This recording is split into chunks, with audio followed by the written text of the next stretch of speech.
Hello, hello, hello. Welcome. Sorry for the delay. I can't figure out the streaming service. Not service. Software. There we go. Words aren't wording today. Anyway. Hi. Welcome. Welcome to another read along. Okay, I apologize in advance. There might be an echo today because. Hi. Because as you can see, I don't have the shelves behind me anymore because they finally took it away yesterday. And I've been working on, you can't really see, but there's a new shelf I've been building today. Well, this afternoon, let's say. No, I'm not moving. I am rebuilding my room, so I have more space for manga, figures, and merch. So I'm just changing one piece of furniture for another piece of furniture. finally, I'm building. Finally, I will have new shelves. So I wasn't even sure if I would be streaming today, but oh, stream elements actually activated today. Nice. Anyway, so yeah, I wasn't sure if I want to stream today because I wanted to at least finish building this one. This is the most difficult one because it's not a bookshelf.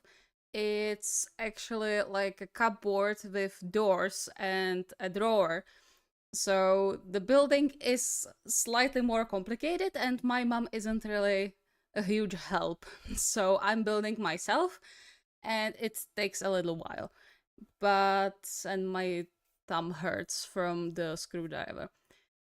But yeah, I wanted to rest for a bit before I get back into it, so I decided to stream after all, and we will go through the two other chapters of HAIKYUU Manga. I don't think I will get to 3, so I will stick to chapters 5 and 6 this time, and we will see how it's going to go. Hi, Wolf. Renovation, how lovely. Yeah, it is very lovely. It's weird. Like, I haven't had this. The room hasn't been this empty for like 2 years since I got new paint. So yeah, it's a little weird, and the echo is kind of unnerving. So I'm working overtime to actually build the shelves and get back into normal. The good news is that I will finally have enough space for all my manga and merch, and I will even, hopefully at least, be able to build a proper shrines. Or at least one. I will see about the rest of them. I gotta clean to repaint. Yeah, that's the unfortunate byproduct of renovations. You have to clean first. Was to clean. Yes, I know. We've known that, but it's fine.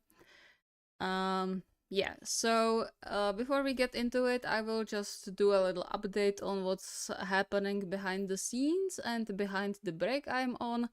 I have some stuff already done, surprisingly enough. I have a mini series for a certain monoship. I also have continuation of Terusho and Otana written already. Part 1, part 2 is in making.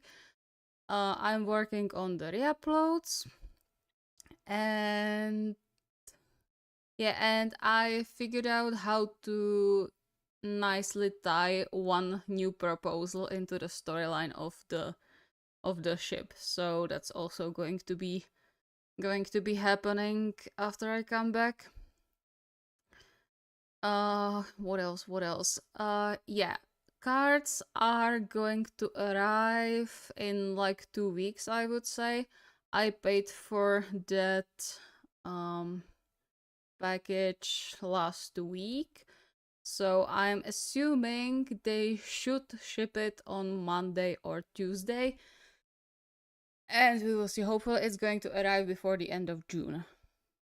Not June, July. It's already July. So now you're gonna kill me. No, no, no. No killing. No one's dying. Or is them? No, no, no. No deaths are planned as of now. So no worries. Also, you might be disappointed because it's not the proposal you are waiting for. Not yet, at least. It's a different proposal, but one that's been in works for maybe even longer than Osasuna proposal. So I really want to get that off the table, and maybe I will figure out some weddings as well in the meantime. I think I could do that. The issue is that I am on my second consecutive weekend of work. So I've been working non-stop pretty much since the beginning of July, and I'm so damn tired. And it's still not stopping. It's still the next week I need to go to work, and it's only on the next weekend that I will get to actually rest. So, yay. But hey, it's my fault, so that's how it goes. The proposal I need to happen isn't Osasuna. Sakuratsu just that one ship. Okay, now I don't actually know which one you mean because Anodana already did have a proposal. So I'm actually not certain which one you want. Which one do you want? I'm genuinely not sure. Semishira. Oh, okay. In that case, you will be happy. Well, happy. We will see. Yeah. So that's in works as of now, and I will try to do at least one wedding as well. And then I will have to think of how to come properly back in September. That's going to be interesting. Let's not spoil. Now, don't worry, you will forget what I talked about here before we get to it, because the mini series has to go first. Re-uploads are going to go first. Terujo Enotana is going to come first. So, no worries, you won't remember a thing before we actually get to the video. Okay. Alright, I will switch to HAIKYUU. I will switch to HAIKYUU before I talk too much and ruin my throat already. Okay, I didn't get enough drinking material, which is slightly annoying. But that's fine. 2 chapters should be fine. Ouch. It really hurts. I don't know what I did with the screwdriver, but my thumb really hurts. Okay, so we finished chapter 4 last time, and Kageyama and Hinata are starting to be acting like teammates to a certain extent. So let's go into Kageyama's head for now. So, chapter 5. The volleyball player is not a soloist, but a member of an orchestra. When the player begins to think, I'm special, that player is finished. Coach Bernardo Rezende, coach of the Brazilian men's volleyball team, the number 1 ranked volleyball team in the world. Not anymore, by the way. Brazil is not doing well in this year's VNL. Like, they are doing actually really bad. Like, surprisingly enough. They lost quite a lot.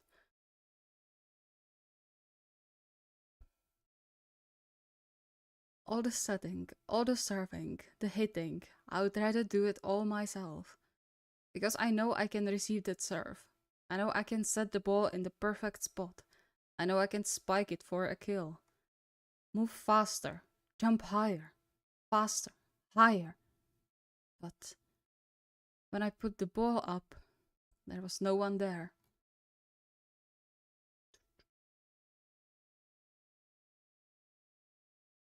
Ouchie, this hurts. It's a cool art, but the background hurts as hell. Hurts my eyes. The king of the court. Let's go. Don't move just your hands. Move your feet first. Up two, up two. Hinata's gremlin look. I don't remember the part where I threw up too well. But I know for a fact that I made the Kageyama set the ball for me. Since I made the king do something, does that mean I outrank him now? Am I nobility now? What outranks a king? Ooh, maybe a god. Quit daydreaming and concentrate. The 3-on-3 is tomorrow. Ow. I know that. Tomorrow, we're gonna win. Then they'll let us in the gym. And we can finally start practicing for real. Oh yeah, then there's that thing about your needing to win to play setter or something, right? I get that, you get it. Now concentrate. Thinking about it, I wonder what the other first years we will be playing are like. Oh yeah, we will be meeting Tsukishima in this. It's at least better to play them than to face off against a team of upperclassmen, right? It doesn't matter who we are playing. We don't have any choice but to win. Hey, I was just about to say that. Hey, don't do that. Oh, he pisses me off. He pisses me off so bad. But now I have a real setter on my team. A real setter who will set the ball for me. This time, I'll bust through any wall the other team throws at me. Bring it! What I love about Hinata, like, I'm not going to lie, Hinata is not my absolute favorite main character. Like, I like him, but he's not my favorite character in HAIKYUU. I think all of you know that, pretty much. But what I really appreciate about him is the absolute drive he has for, not even for winning, but that's like a byproduct in Kita's words, I would say. But his drive to stay on the court and just play. Like, that's the most important thing for him, playing. He doesn't care. If he could play more, even if he lost, I would say he wouldn't mind that much. But him wanting to win is a byproduct of him wanting to stay on the court for as long as possibly he can. Which is absolutely amazing when you think about it. It's so simple, but it's so powerful, you know? It's incredible. I very much appreciate it about Hinata.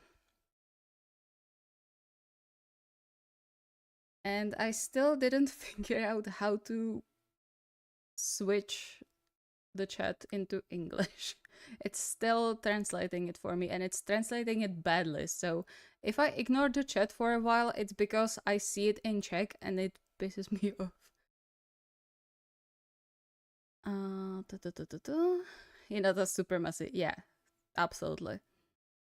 Hi, Lashal. Welcome, welcome. He's just better than some characters. Don't come for me. No, it's fine. Like, HAIKYUU is one of the stories where you really can like anyone. It doesn't have to be a main character. It doesn't have to be even from Karasudo.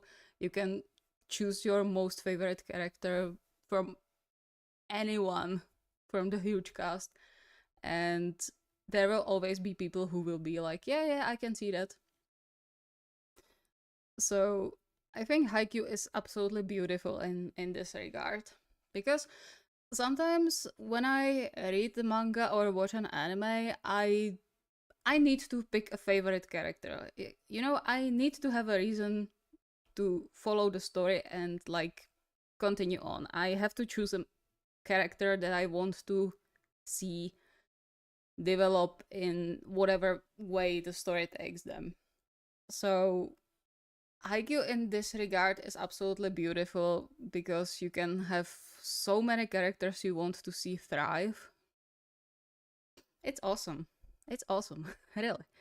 Like Furutate did such a good job with this. Not even with the ending, like not even talking about the ending, which is immaculate, but overall with the characters. I love character-driven stories. Hmm. You two look awfully sleepy. Oh, really? I guess I must have stayed up too late studying. Yes, studying all night long. Idiot! Everybody knows you don't study. Uh, Ah well, now that you are here, I would like to introduce you to the other first years who are joining up. It's nice to meet you, upperclassmen. That sounds so weird. There are things I don't like about the English translation, and it's this, like the upperclassmen thing, and they kept the honorifics, which is good. Um, but the translations of upperclassmen and stuff like that I don't really like, and also Tanaka saying bruh. That's that's one thing that I really hate about the English translation of the manga. Otherwise, it's pretty good, but it's really Americanized because this is based in America, in US. Now look where you sent it. Me? I told you to go easy when we are outside. If you could receive the ball, that wouldn't be a problem. Hey, stupid king. Oops. Sheesh, what's with him? Gets mad every time he gets called at. Though he kinda seems mad all the time. What's so bad about having a notorious nickname like that? I wanna have a nickname everybody knows too.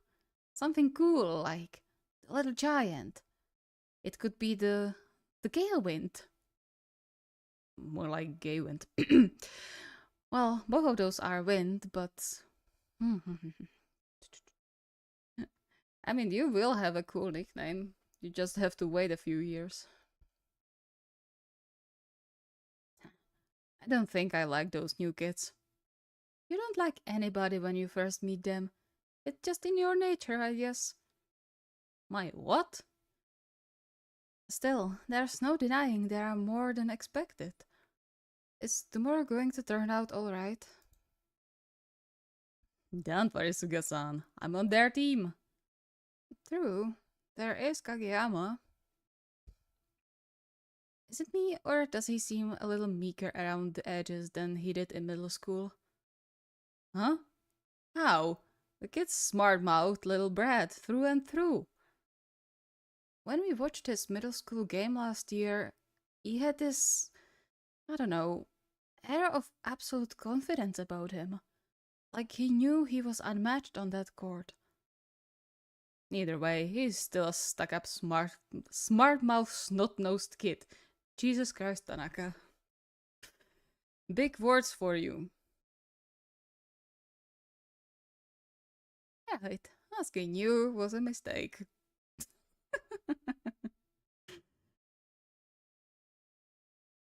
uh, yeah, I'm thinking about what to comment on this, so I don't just read, but actually like give my input on things as well. Um, yeah, I mean, Kageyama knows he's good, obviously. Not he doesn't have a healthy mindset yet in at this point of time. Even like after they butted heads with Kunime and Kindaichi, um, yeah, he's still not where he should be. If he had a better coach in middle school, because let's be honest, it's all the coach's fault. There will be no Kunime or Kindaichi slander on this channel ever. There, next one from the back. All right, here I. Wow, you really are practicing outside. And here we go. Here's the character I still can't really connect with. It's nothing against Tsukishima. It's just I am very much neutral towards him. Even after the match with Shiratorizawa, I'm still very much neutral to him. I know a lot of people love him. I know a lot of people don't like him. I just don't really feel anything to him. So, are you the first years who slapped the problem child labels on your own foreheads your first day? Yikes. T-shirts? Aren't you cold? Whoa. They're huge. Yeah, also, I don't think many people realize how tall Yamaguchi is. Especially Tsukiyama shippers. I think they sometimes forget that Yamaguchi is 180 in centimeters. Not sure what it's in freedom units. Hey, give that back. Then it passed the time for elementary school kids to go home to mama? What the heck do you? You are the other first two. You are the other first years who are supposed to be joining up, right? They have the height for it. Hey, I was talking for. How tall are you? Hey, Tuki is 6'2". I bet he'll be 6'3" soon. 6 feet? What are you bragging for, Yamaguchi? Ah, sorry, Tsuki. You are Kageyama from Kitagawa Daichi, right? That's an elite. What's an elite like you doing stuck at Karasuno? What? Hey, you! Tomorrow, we're gonna win! Oh.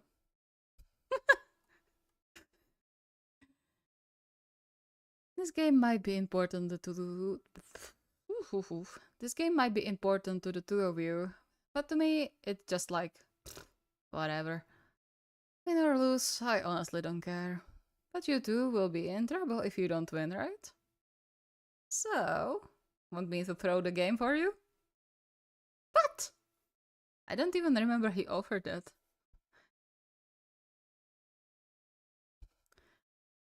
Throw the game or give it everything you got, it doesn't matter. It doesn't change the fact that I'm going to win. It's we! Yeah. The thing with Kageyama is thinking how to put it into words. Like, Kageyama is not a bad kid. Even here, like, he's bossy, sure, but it stems from the fact that he doesn't understand how to communicate, which I think everybody knows if you watched past season 1, I suppose. Especially they spell it out in season 4, like Ukai spells it out, but he doesn't understand how to communicate his side of things. He doesn't understand how to read the other side of things.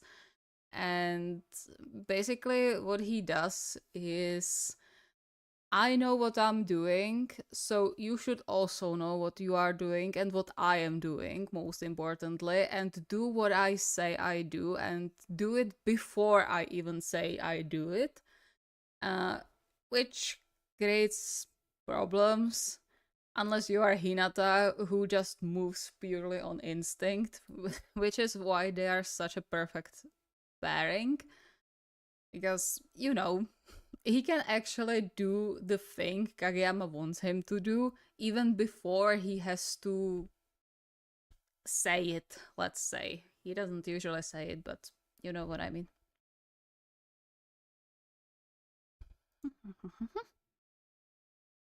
You cannot hate a character. Yeah, it's difficult to hate a character in Haikyuu. Where did you find the manga online? I have a site. I'm not going to name because sometimes it's slightly dangerous to name names when it comes to manga reading sites. I don't have a bad conscience because I have the whole series collected in physical volumes, so I think I deserve to read it online, even though it's not exactly a legal site. Because I support Furodate through and through, not only through manga, but I buy a lot of merch as well. I'm not sure if they get in any like royalties from merch licenses and stuff. I would assume so. But yeah, I have the whole official print of Haikyuu, so yeah. But I believe if you search just Haikyuu manga online, you might find this exact site.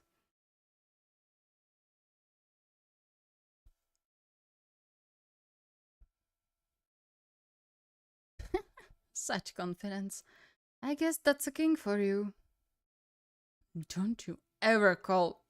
Oh, so it's true. What is? The rumor that says when you get called the king of the court, it pisses you off. By the way, I don't think many people say that or talk about it, but Tsukishima, in his salty nature, is actually really perceptive. Like not only on court, which we see mostly in season 3 and forward, but is actually like really perceptive to other people. He just doesn't care. That's the thing. He perceives but doesn't care.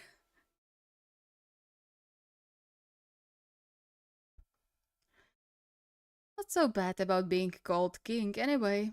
Kings are cool. I think king is the perfect nickname for you, your majesty. Oof. I'm staying out of this one. Wise decision, Hinata. What are you trying to do? I watched that Prefectural Qualifier game last year. I'm surprised the other guys put up with your self-centered setting like that. I wouldn't. Oh wait, right. It's because they couldn't that things turned out the way they did. Hmm. But when I put the ball up...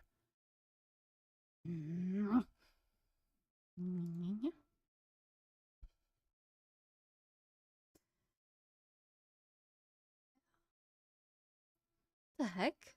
I have no clue what any of this is about, but why aren't you saying anything to that big jerk? Get ticked off and rip into that guy with all your snarky little unnecessary comments, like you always do. Come on. We are done for tonight. What? Hey! What? Running away? Looks like the king isn't all he's cracked up to be. Who knows? Maybe tomorrow I might just happen to beat His Majesty the King. I wish I could elongate this. This is such a cool panel. I would say maybe this is more. This is cooler than the not Tsukishima, Ushijima one. Though I haven't seen that one for a while, so maybe I will change my opinion later. Huh? Shut up all about that king stuff already. Don't forget me. I'm here too.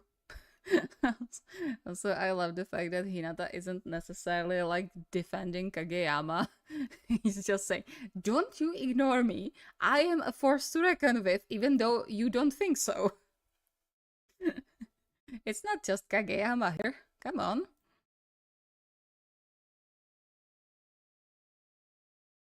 Tsuki's apathy at its finest. Yeah, pretty much. Every time I read or watch something Tsukikage related, I feel like this is a battle between shonen MCs. Uh, yeah, I could see that. Yeah. They both have main character energy, to be fair. Both in a different way, but they do, yeah.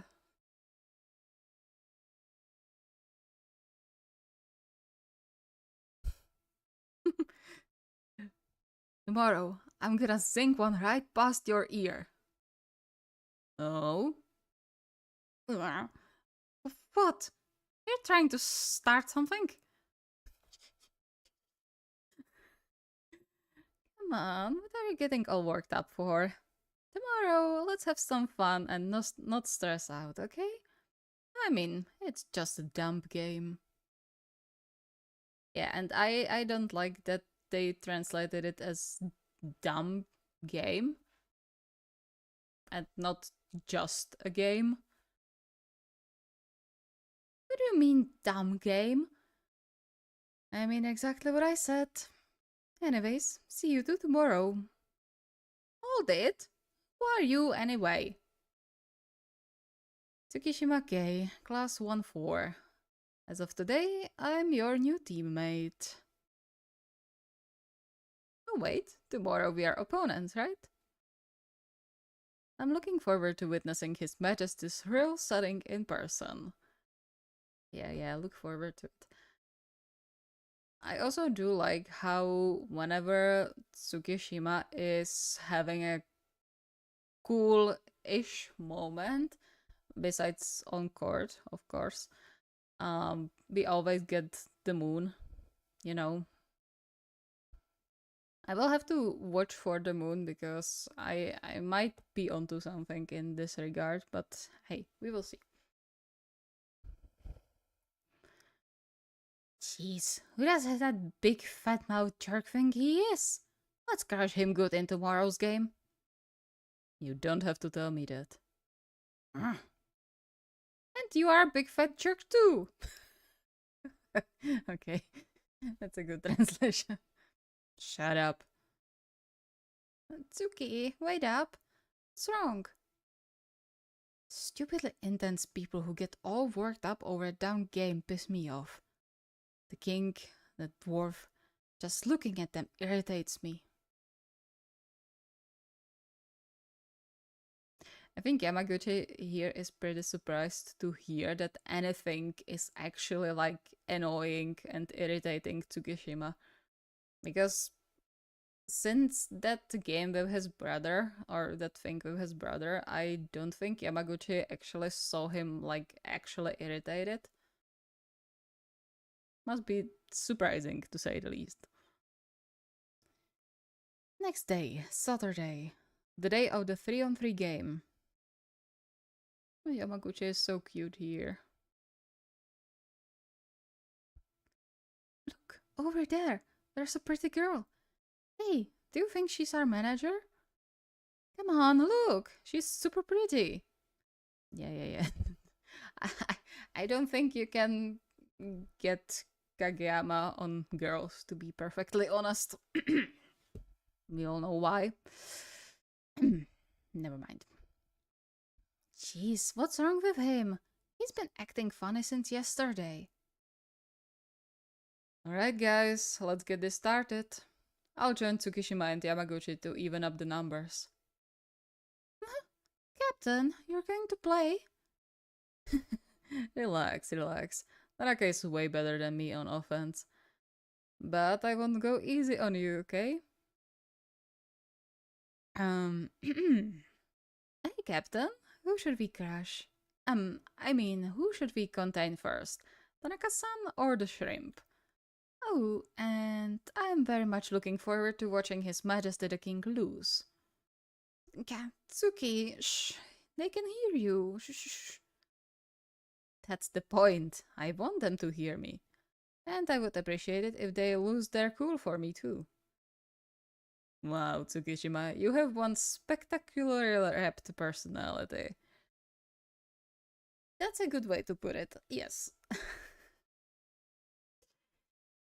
To be fair, when I think about it, besides like Tanaka and well, Noyak kinda does. Well, Tanaka as well. When you think about it, everyone in Karasuno is super perceptive in terms of like interpersonal relationships and like how to put it into words. Um they are very emotionally intelligent. Each of them in their own way, but each of them is really perceptive to the others and to their personalities and stuff. Kageyama is probably the only exception because no. um, with Yamaguchi, it's slightly less visible, I would say. But otherwise, when you take the 30 years, like Daichi is super emotionally intelligent when it comes to um like the younger guys and knowing what to say to either calm them down or hype them up, which makes him such a good leader. Suga is also very much like emotionally perceptive through his kindness. Asahi, okay, he also like notices stuff obviously, but he's a little bit too much wrapped in his own anxiety, I would say, to be like Daichi level emotionally intelligent. Noya in his own way, and Noya and Tanaka in their own way are also like super perceptive to other people's feelings, even though they are very much simple-minded when it comes to them.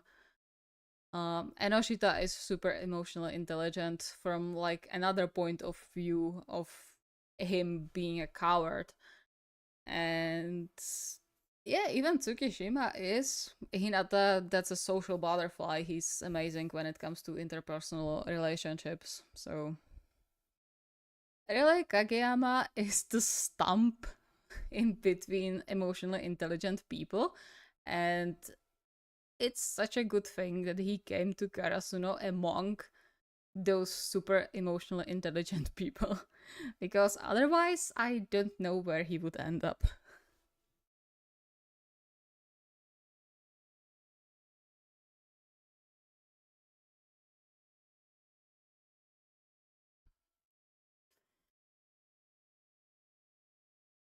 Yeah, Yamaguchi is very cute in this. At the beginning, in the like mm,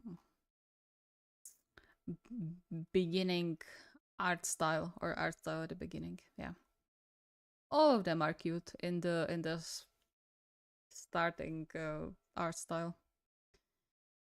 Okay, where did we stop? Here. Okay. What I especially want to see is how the lonely solitary king does now that all his retainers have abandoned him.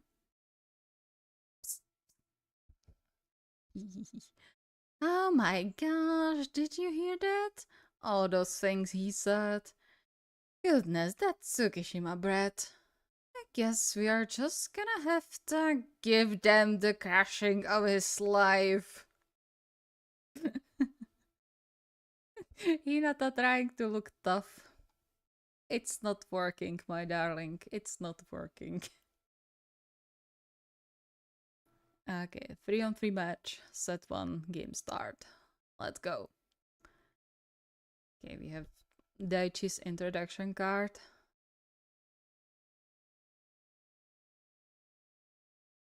I do love the fact that he's still being plagued by nightmares about the vice captain and his toupee. It's so funny.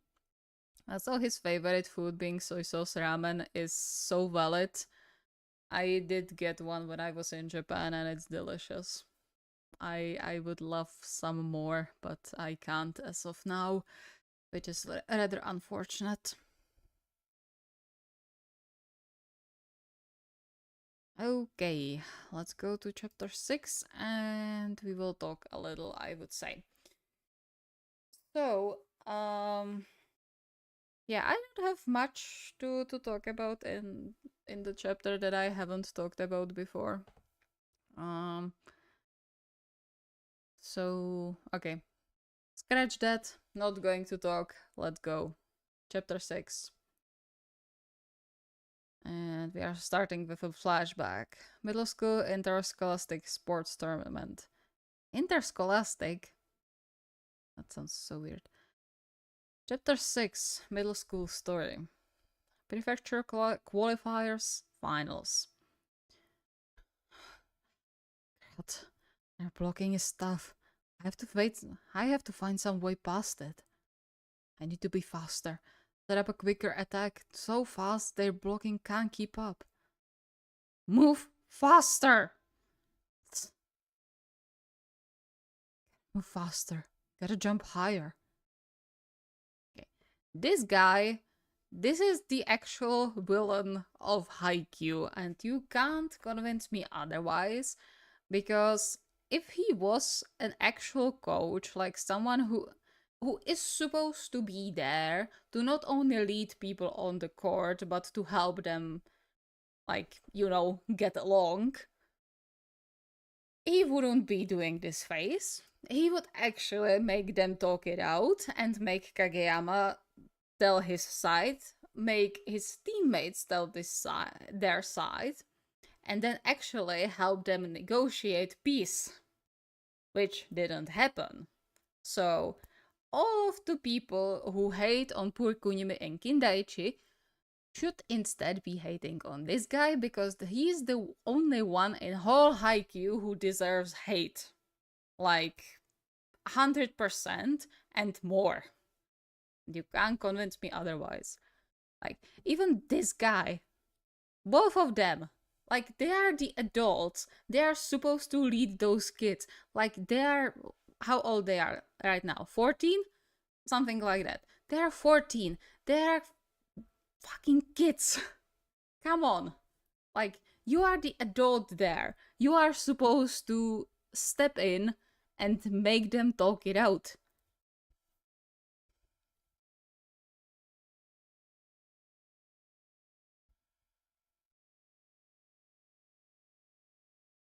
Yeah, so much angst could have been resolved. 100%. 100%.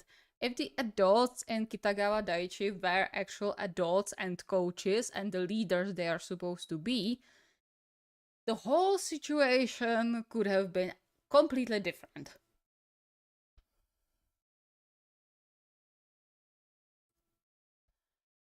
Yeah. That was perfect.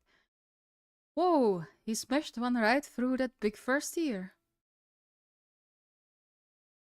I think this is actually Enoshita's unfinished design. Either Enoshita or Narita, one of them.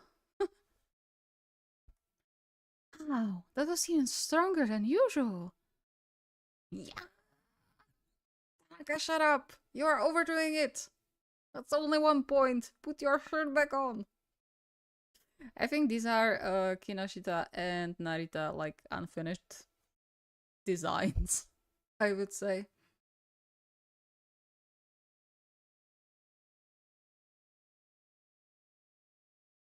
Washijo was more helpful.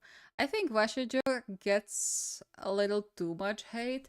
Like, I do understand it to a certain extent, but like, yes, he does deserve some hate, I suppose, for the fact that he's holding a grudge against someone who he doesn't really even know.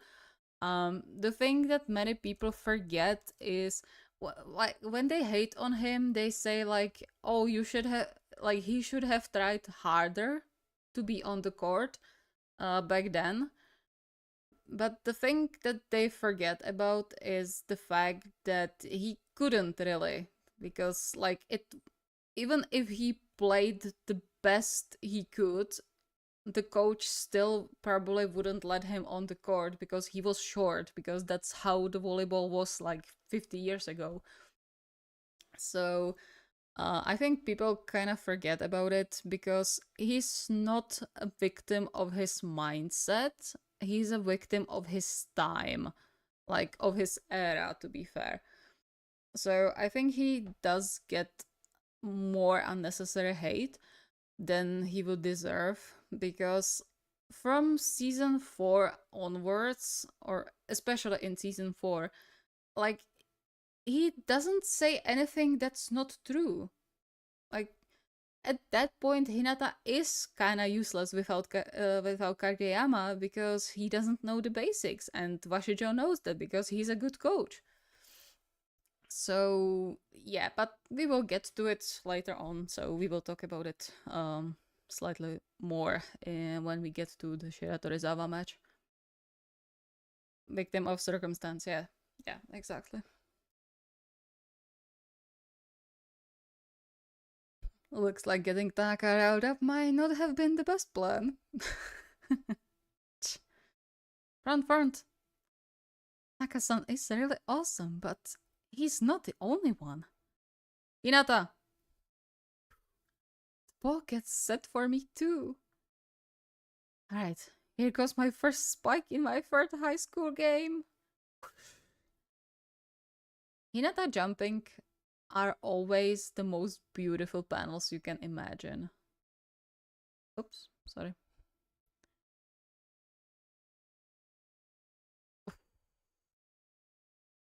Yeah. And my first score. Boom. Boom. Nope. It's here too. Again, I'm blocked by that whole tall wall. I was really shocked when I saw that yesterday. For a shrimp, you sure can jump. If only you were a measly 12 inches taller, then you might have been a superstar. True, but then maybe he wouldn't be jumping as high when you think about it. Because it's because he's short that he jumps as high as he does. I think I talked about it before. When you watch a real game, like VNL for example, or even like league matches, you see the difference between short players and tall players jumping, because obviously the tall players don't have to jump as high to reach the same amount of height.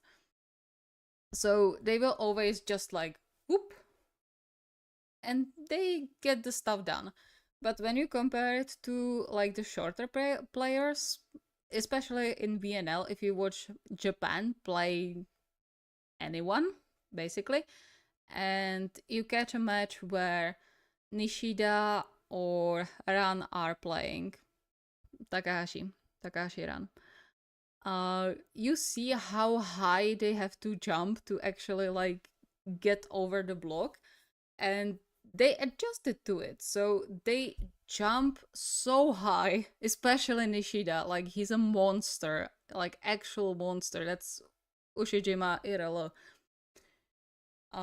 He's 190, I think, or 180 something, and they jump as high as to get their knees, and like half the shin is on the line of the um, lower side of the net, which is impressively high. Like, it's incredible. So if Hinata was taller, he wouldn't have that drive to jump as high as he does now because he's short. Okay, that was way too many words. Okay. If if only you were measly 12 inches taller, then you might have been a superstar. He's tall, but there's only one of him. I'll score next time. Give it to me again. Oh, dang it. Stuffed again. This makes how many times now? Tanaka manages to punch it through pretty often though. Shoot. He's better than I thought. Come on, you two. I'm stuffing you like a turkey. Why don't you break our little... Blah, blah, blah. Why don't you break out your royal set? You know, the one that leaves your opponents in the dust. Alright, it tends to leave your haters in the dust too, doesn't it? Yamaguchi, it's their turn. Shut up. Oops. I'm sorry, Tsuki. I don't need to use any of my fast attacks. I have other ways to beat you. Kageyama's cool panel. I love the art style at the beginning. I love it so much. Bring out the killer serve. Kageyama does have a really mean jump serve. Time for me to score a bunch in a row on you. Get him! Bam. And Daichi is here. Our strongest foundation. Yamaguchi? Give it to Mitsuki. Daichi-san's strength isn't on offense. It's his stable, consistent receiving. He's a monster on defense. Are you hoping you could score on us a few times in a row? I don't have any eye-opening talents like you do. But what I do have is an extra 2 years of experience at receiving all kinds of serves. We aren't going to be as easy to break down as you think. Come on, your majesty. Don't you think it's about time for the king of the court to get serious?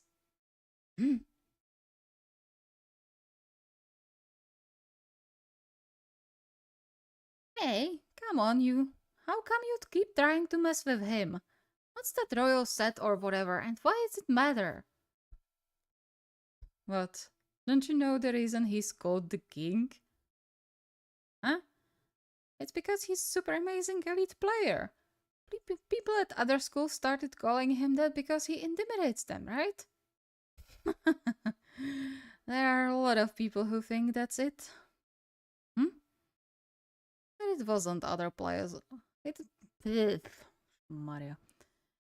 But it wasn't other players who started calling him the king of the court. Rumor has it that it began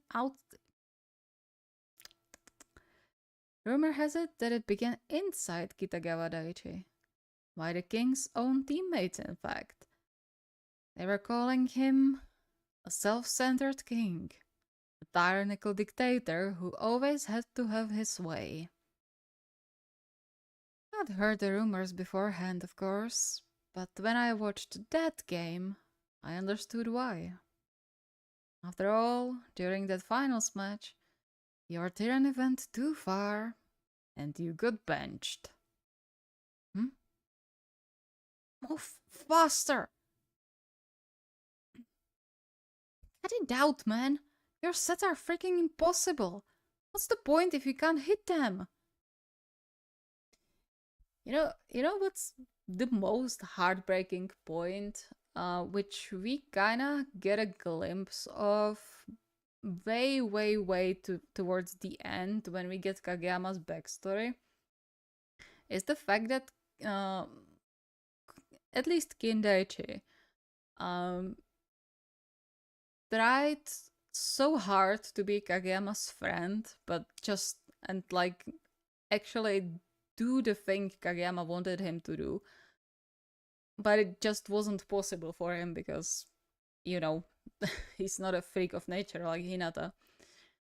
And it kind of makes me sad that people hate on him. Like, Kunimi kind of fought it in his own way and like figured stuff out. But you see in season 4 at least just how sensitive Kindaichi actually is, and how much guilt he carries on from this situation, because he tried really hard, and Kunimi reminds him of it. Uh, he tried to be Kageyama's friend and a good teammate and actually like do what Kageyama wanted him to do, but he just couldn't. And no matter what he said, Kageyama just wasn't listening to him. So it spiraled. And again, we are getting to the fact that if the coach was a proper coach and a proper leader for the kids, it wouldn't have to happen.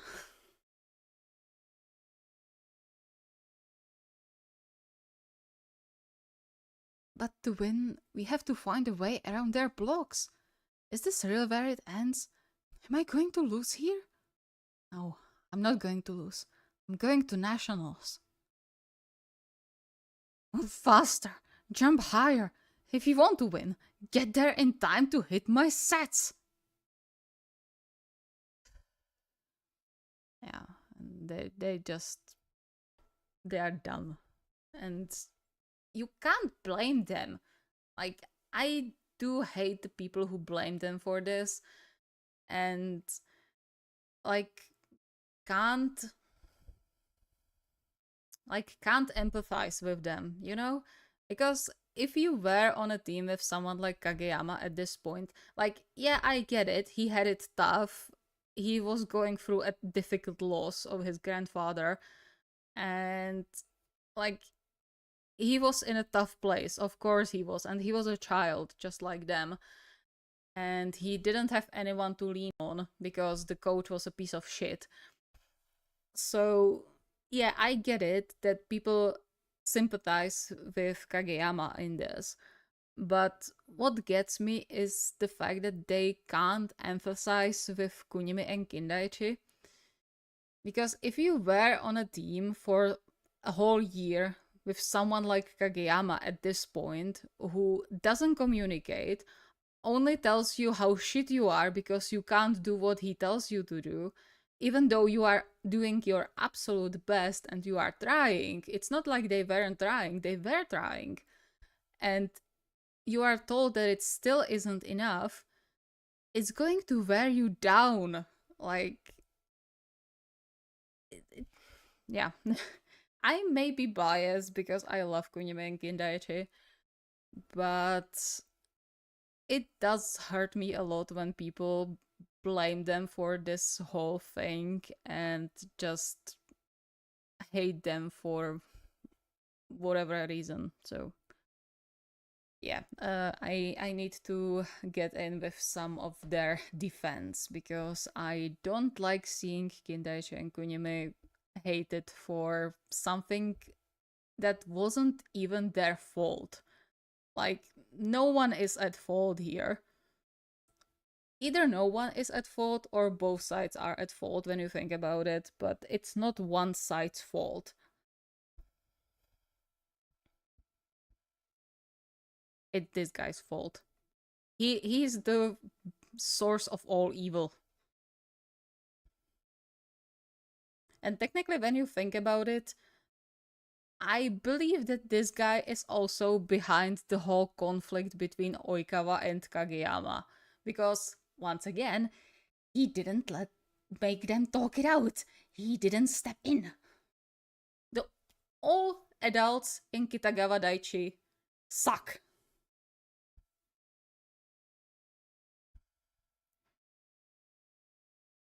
Communication kicks. Communication is key. Yeah, I'm afraid um he's not one to you know maybe I need to understand Kunimi a bit more. Like, I just don't really get him as much as Kageyama and Kindaichi. Yeah, that's fair.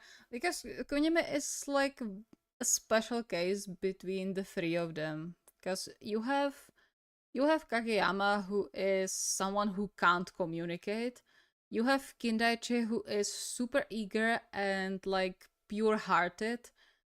And then you have Kunimi, who feels his own way, but also deals with stuff in his own way and in his sort of like similar to Tsukishima, but in a different way, I would say. He's a little apathic, but in a different way than Tsukishima is.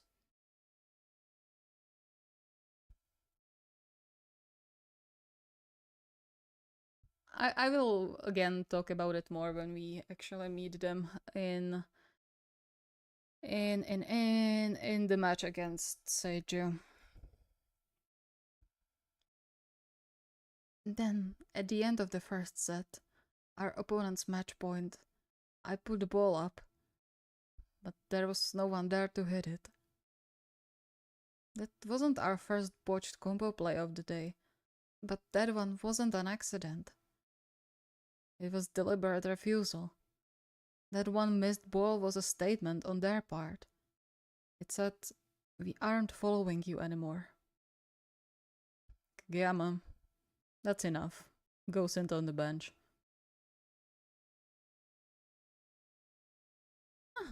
And thanks to that game, you're terrified to even attempt a quick set.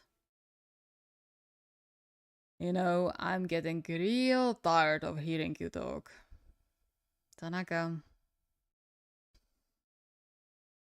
Yeah, I am.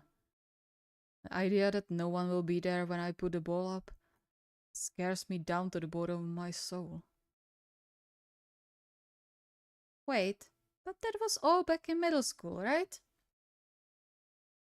If there's someone there to set the ball for me, I'll go after it every time. So that doesn't matter anymore. Hinata, with his pure-hearted optimism, always turning the bad stuff into a positive. And it's so simple. It's so simple, like, okay, yeah, that was in the past, but hey, I'm here now, I will try to hit the sets. Gimme. Natsumu was right in this regard, like, Hinata is one scary teammate to have. Like, yeah, Kageyama is a beast, but Hinata is a completely different kind of beast.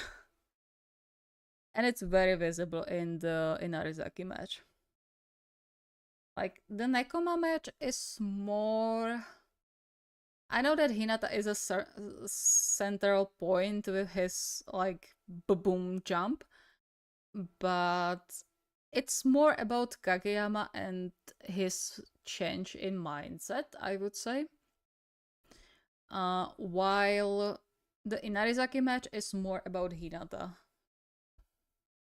In my opinion, at least.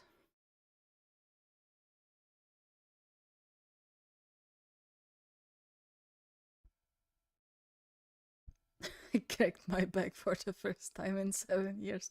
Do I even want to know? Just don't tell me you broke your spine or something.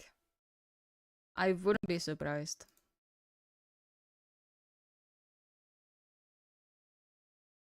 Right now, the bigger problem is how to get one past you.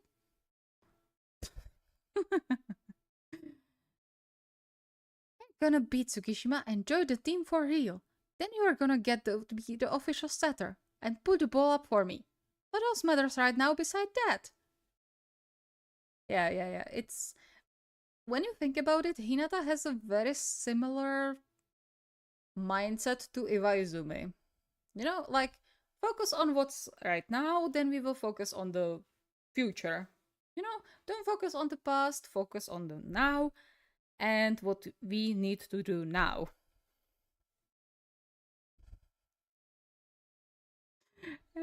But I do the thing that people kind of brush over sometimes when it comes to Hinata is the fact that Hinata is so incredibly selfish. And I don't mean it in a bad way, but he's incredibly selfish when it comes to it. And you see it here. Like, you are going to be the official setter, and what's more important, put the ball up for me so I can play more, so I can stay on the court, I can hit the balls like you send up.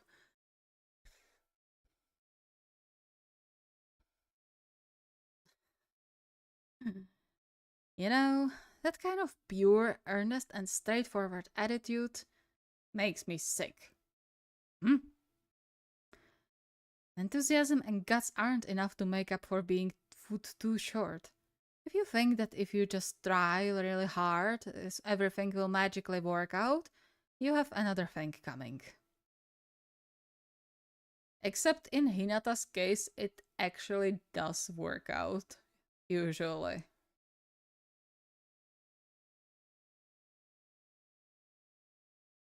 Free ball! Got it. Give it to me! Give it to me! Who to give it to? Hinata still can't go one-on-one with Tsukishima and win. Tanaka-san is the better bet. Tanaka-san... Kageyama! You get the best... One of the best panels that exist in Haikyuu, especially... like, at least at the beginning. This is so, so, so beautiful. Like, the detail, the lines, everything. Like, if I were an artist and, like, understood art, I could probably go long minutes, maybe hours, about the, like, composition and stuff like that and the motion. Like this, I am a mere writer. I can just appreciate. And it's beautiful. But there was no one. I'm here! And the shot changing from the ball to Hinata. Their soulmates, your honor. And boom. And boing. Doing tips without even wanting to. Huh? Ooh, that was close. Thought I would whiffed for a second. What the heck was that all of a sudden? The poor game, Kageyama. It was there. I don't know what it was like for you in middle school, okay? All I know is that I'm super grateful for any ball that gets put up for me. I'll jump to whatever it is, and I'll hit it, no matter what kind of set it is. So, whenever you get the ball, send it to me. Okay, another beautiful panel. Yeah, I think Kageyama got really lucky with Hinata, not only because Hinata is actually like physically capable of hitting those sets, but also because of Hinata's mindset and the fact that he is so grateful for having a setter, or at least having someone who will put those balls up for him. I think that's maybe even more important in this case because it drives Hinata to be better and match with Kageyama with those difficult sets. Because if he didn't have this drive, then it's possible he wouldn't do it. You know? But because he has this drive, this hunger for having the ball put up for him and just hitting it and taking advantage of the fact that he actually has someone skilled enough to put the ball up for him well, that's the main reason Hinata is so perfect for Kageyama, I think. I know, like, the physical aspect is important as well, because if Hinata wasn't as athletic as he is, he probably wouldn't physically be able to hit those sets. But the mindset in this case, I think, is even more important. The gay. Yeah. They are soulmates. Like, even though I don't really care about Kagehina, I am in no way denying that they are soulmates and they belong together.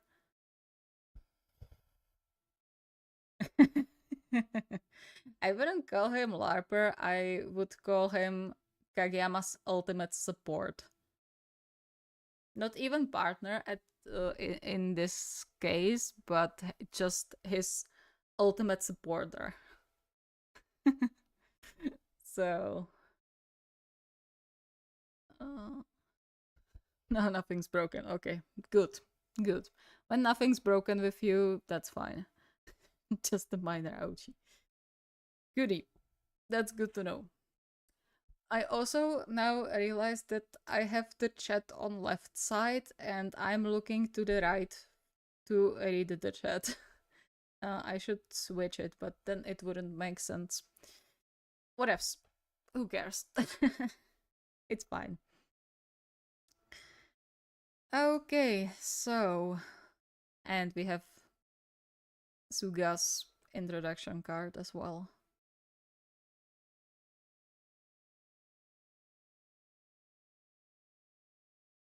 Yeah.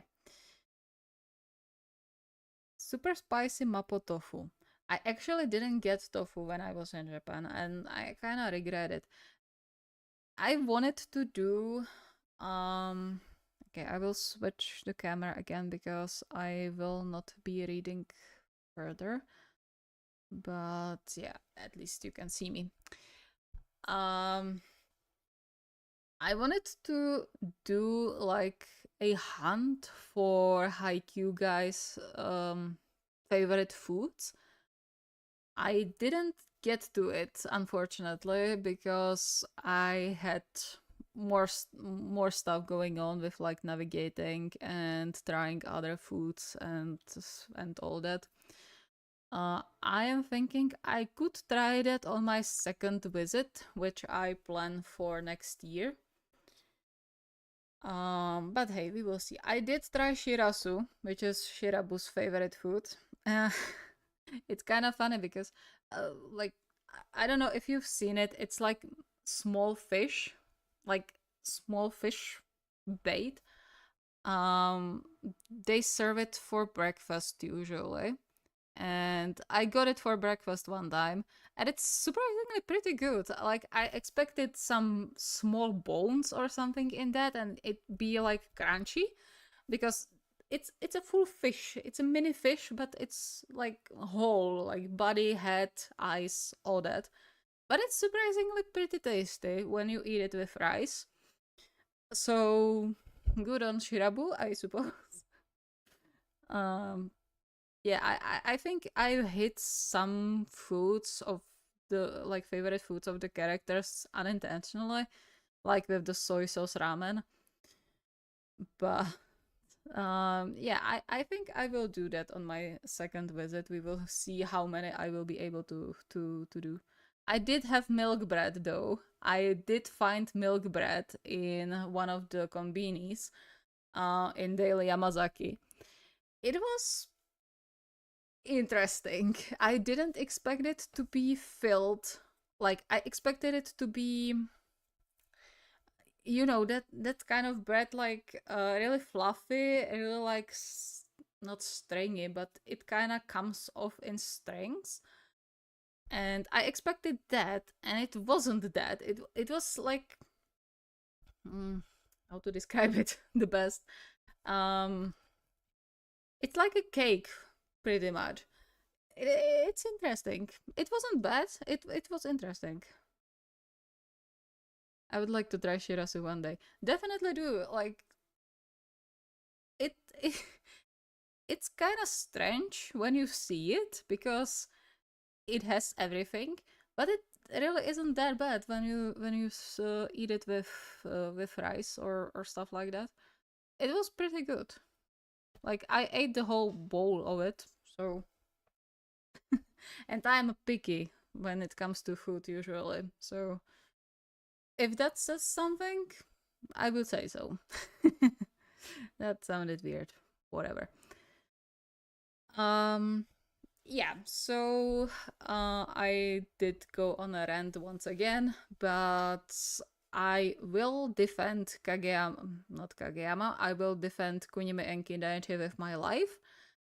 And for as long as I'm on the internet, I will defend those two because they get way too much unnecessary hate. I don't think there is any need to hate them, but people still hate them. And to be perfectly transparent, whenever I am, especially on TikTok, for example, the moment I see someone even a little bit hating on Kindaichi or Kunimi, blocked. I don't need that on my timeline, and I will not tolerate it on my channel either.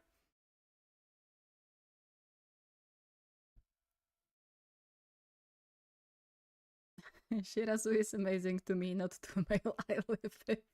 I get Shirabu. Not to a male I live with. Is that what you call your boyfriend? A male I live with?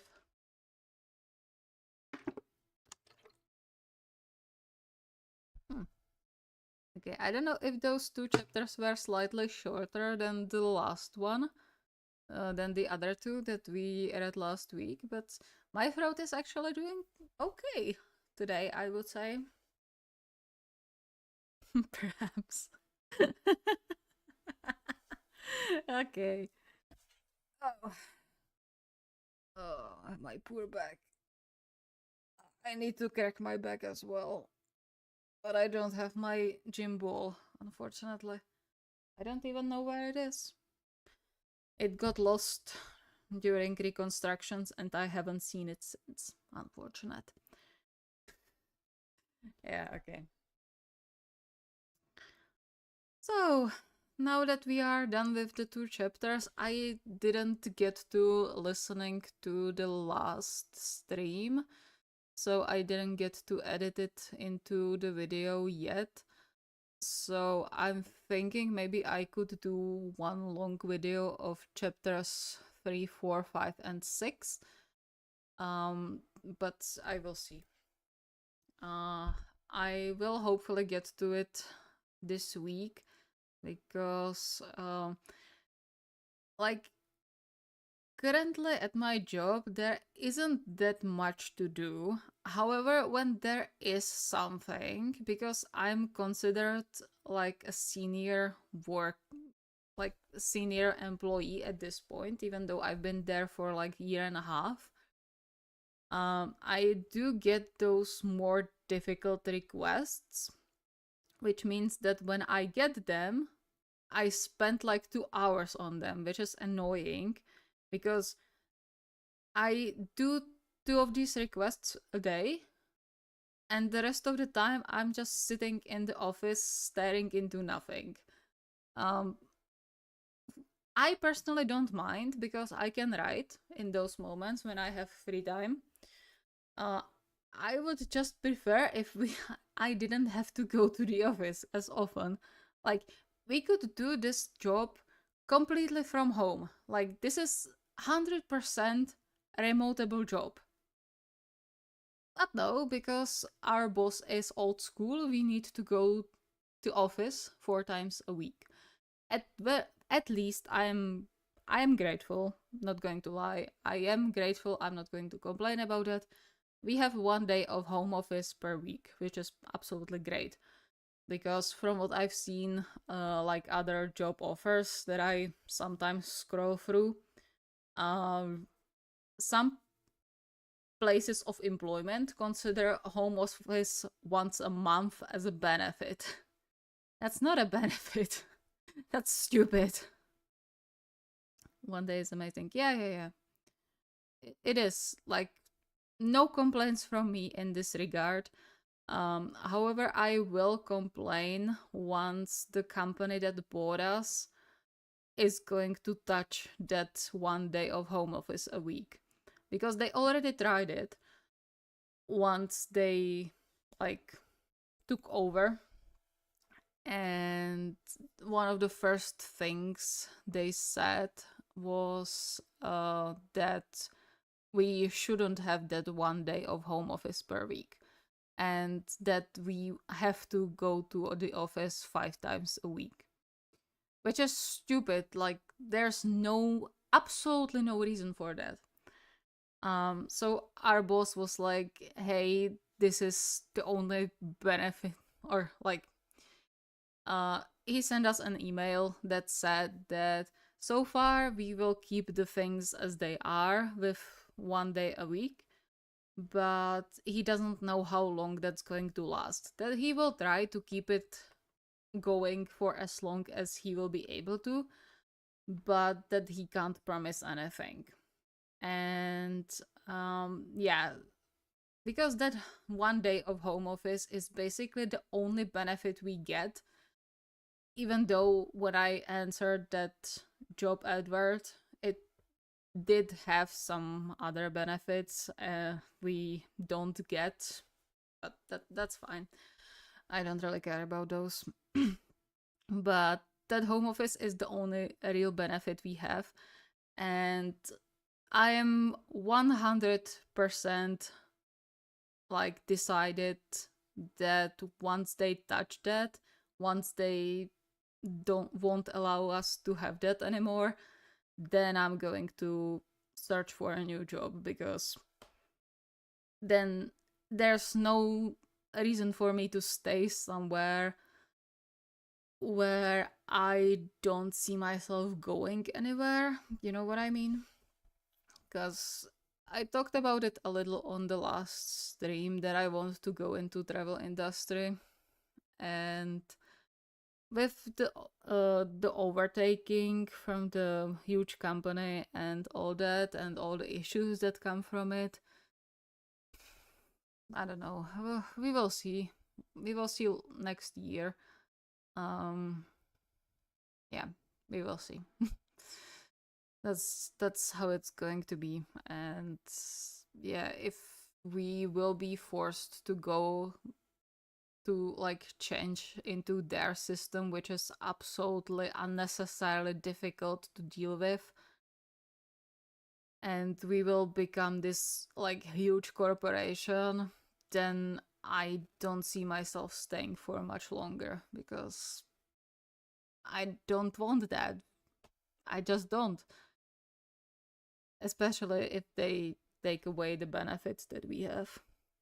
Because, like, the thing is, I love that company and I loved it when it was small, because even though we had like mother companies above us and we had to answer to them, we were still like um a cell that worked on its own pretty much.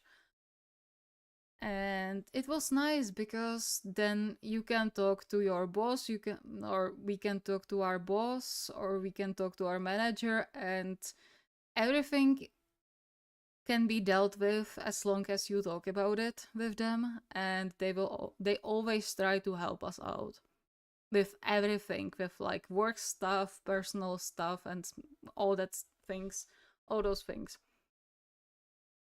um so now that we aren't that solitary cell anymore, it's just, it took away the feeling of the familiarity. Like, usually when you go to a workplace and they say, oh, we are like a family here, it's a red flag. But we were like a really friendly small group of people who worked together, and it's being taken away, and I don't like that. I love the collective. Like, I love my coworkers so much. Um like, I wouldn't necessarily call them my friends, but I do like them a lot. They are awesome, and I can talk to them about a lot of stuff, and they can talk to me, obviously. But yeah, it's being taken away, and I don't like it. My job before this one was hell on earth. What did you do before?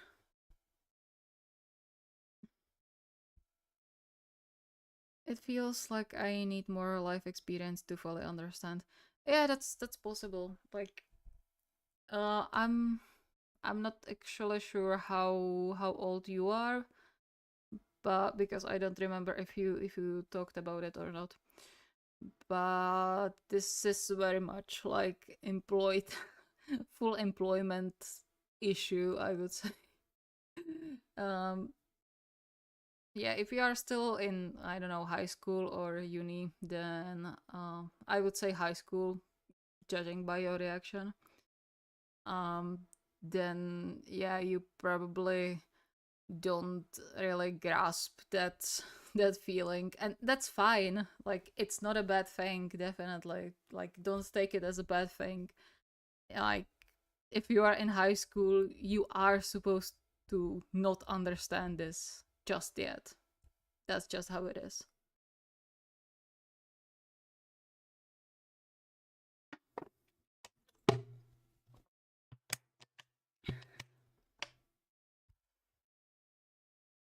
Yochi.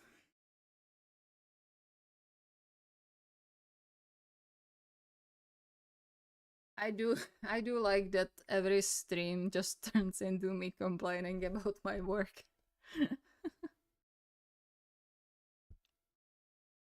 I was a restaurant worker and they had us come in 6 days a week, 10 hours a day with little to no breaks. Oof.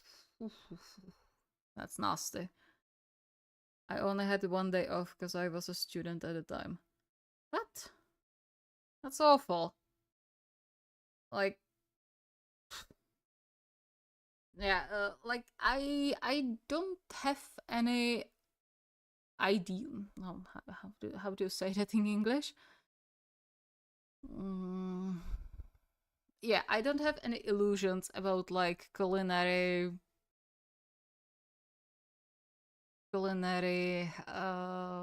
industry and its workers, whether it's cooks, whether it's servers and stuff. I've never done it. I only worked in a bakery and like coffee shop, but that was enough for me to turn me away from that work like full time. So yeah, that sounds absolutely awful. Adults work that a full work week. How do how do you even do that? How do you work 7 days a week on 10-hour workday? Like, I get sometimes when you work on a short long week, when you have like 12-hour shifts, then you go to work 5 days a week for 12 hours, and then you do just 2 days, I think. It's a short week. So you have like, it's still 40 hours a week, but it's split between, it's 80 hours in 2 weeks, but it's split between, you know, the longer week, and then you have more free time or more free days. Imagine the exam stress. Imagine the work stress. Jesus Christ. I have no idea how I worked there for 6 months. You are a Terminator. Like, I can't imagine. For my first part-time job, I worked in a factory. I don't know if I talked about it before. I probably did. And that was just 8 hours and I was done by the end of it. So I can't imagine working 10 hours 6 days a week.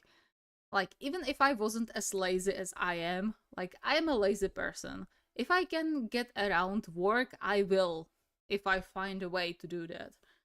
But, oof, pfui. Workaholics or peer pressure? Peer pressure, I would say, in this regard. Because I was working 60 hours at 17. Yeah, 60 hours a week, I mean. Absolutely insane.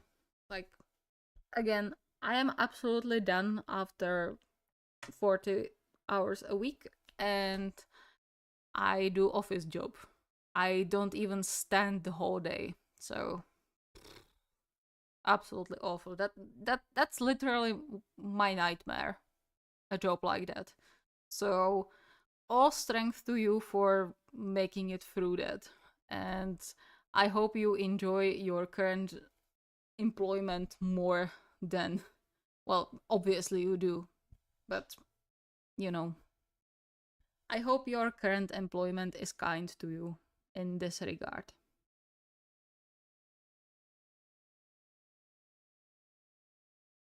Okay, so yeah.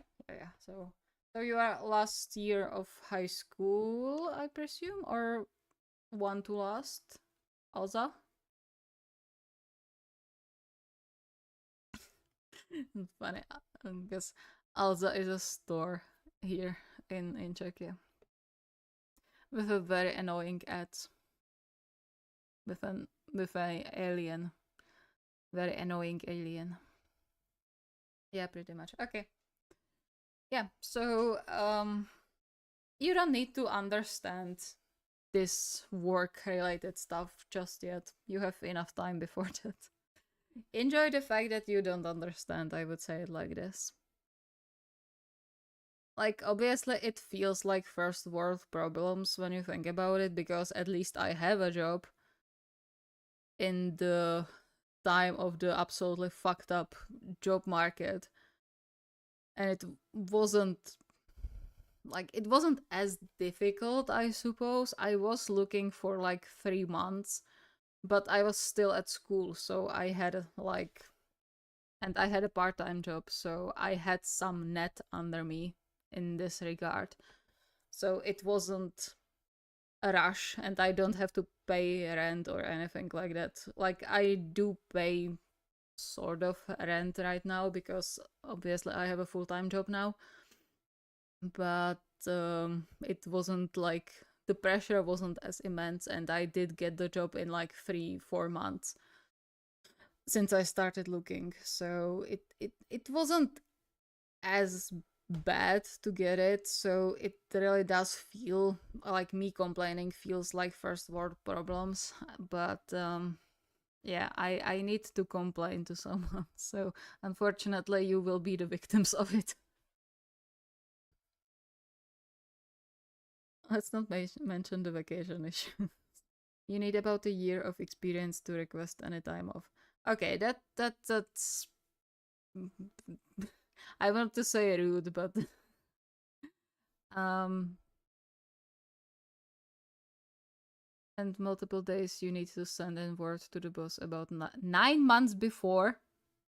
What? What do you mean 9 months? What do they need 9 months? Like notice? What the fuck?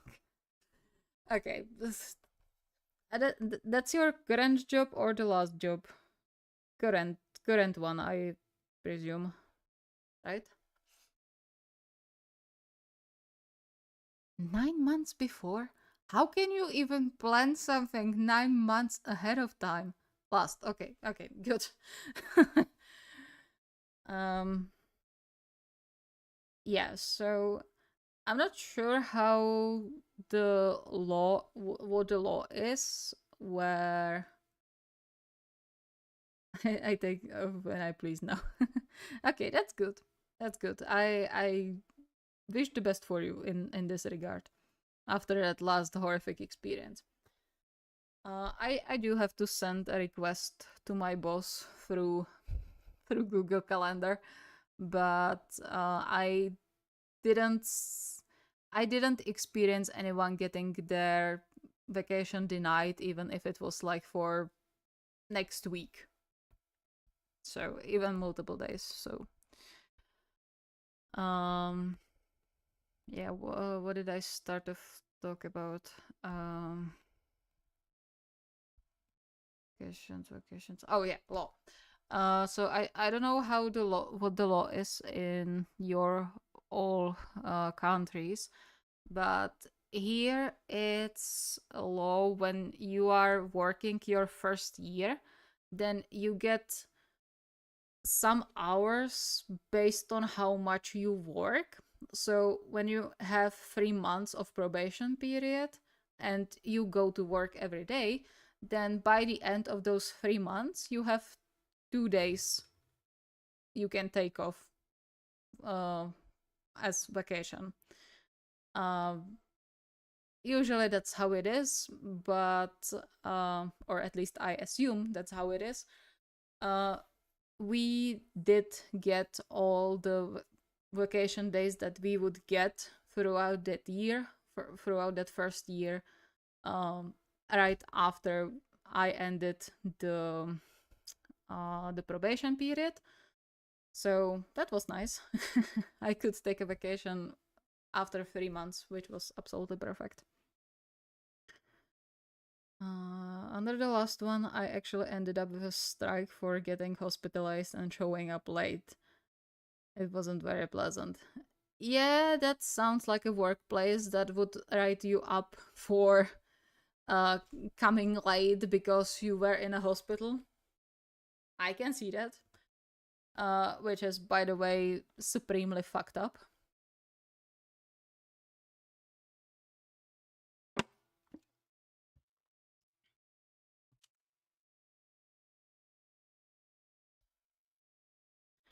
Yeah, unfortunately, some employers are a little bit, you know. In this regard, I am very much lucky because, again, like first world problems compared to what some other people had, what you had in your last place of employment. But I actually had to work through a lot of like past trauma from the previous jobs I worked. Like, going home when I actually end, or like even being able to ask my boss or my manager about something and ask for help because that absolutely didn't exist in the previous jobs I worked at. So yeah, this place helped me a lot in this regard, I think. And I don't want to say that I grew a backbone a little bit, but a little bit. You know, I don't feel like I will let anyone like above me in a place of employment, like, you know, drag me on the ground or like step over me, because I will voice my opinion, which is a huge achievement for me because as someone with one social anxiety and overall just fear of failing, and it's just it's a huge achievement to be able to voice my opinions on things when I don't like something. I didn't have to yet, but I do feel like it's coming up, and I I am looking forward to being able to do that if the time comes.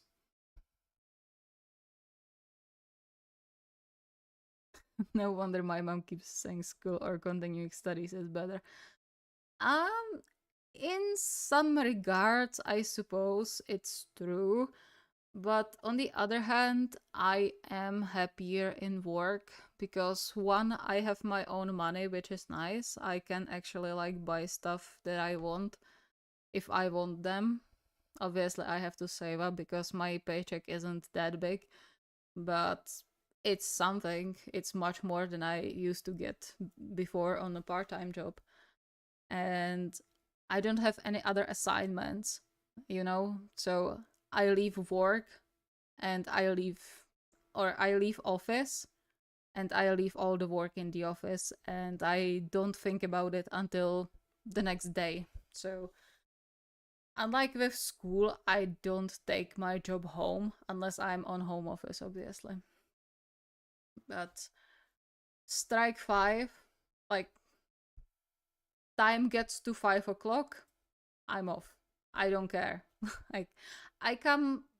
Uh, the good thing about this place is the fact that I can come earlier and go home earlier about the same time. So I usually come in like a half an hour earlier so I can go home at 5 exactly.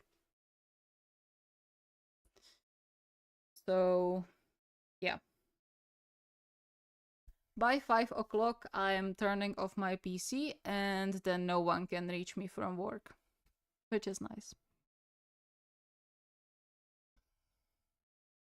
I've had to take exams in the hospital. Yeah, I do remember that. My previous employer and the dean of the college are friends, so It's no wonder. Yeah, that sounds like something that would happen. You know, the okay, I don't know the English proverb for this, but in Czech it's vrana k vráně sedá, which roughly translates to uh, a crow sits by its kind. You know, like a crow sits by a crow, pretty much. Well, it's probably not a crow, but I'm not actually sure how to translate vrana. It's a bird. It's a corvid, and I don't know if it's crow or if it's some other word. I think it is crow. So I'm thinking what's the English proverb for this is, because I know there is one. I just don't remember it.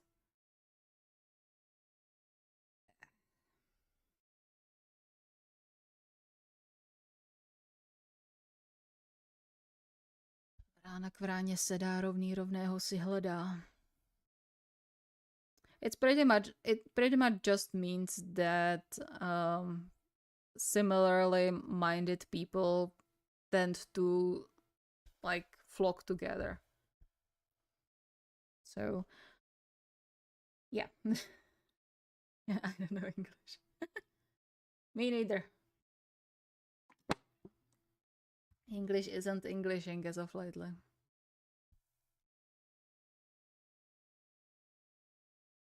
Which you could probably notice when I think about it, because I sometimes slip into Czech when I read something. So sometimes you can hear an occasional Czech word mixed in with English. Um, it's because I don't think about it anymore.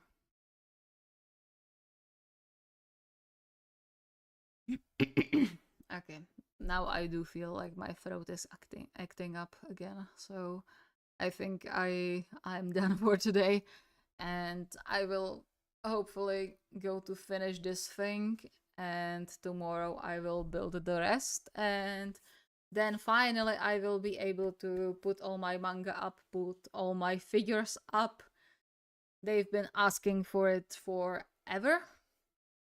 So if I manage to build those two bookshelves tomorrow, like early in the day, then I maybe will do another stream of like just reshelving stuff.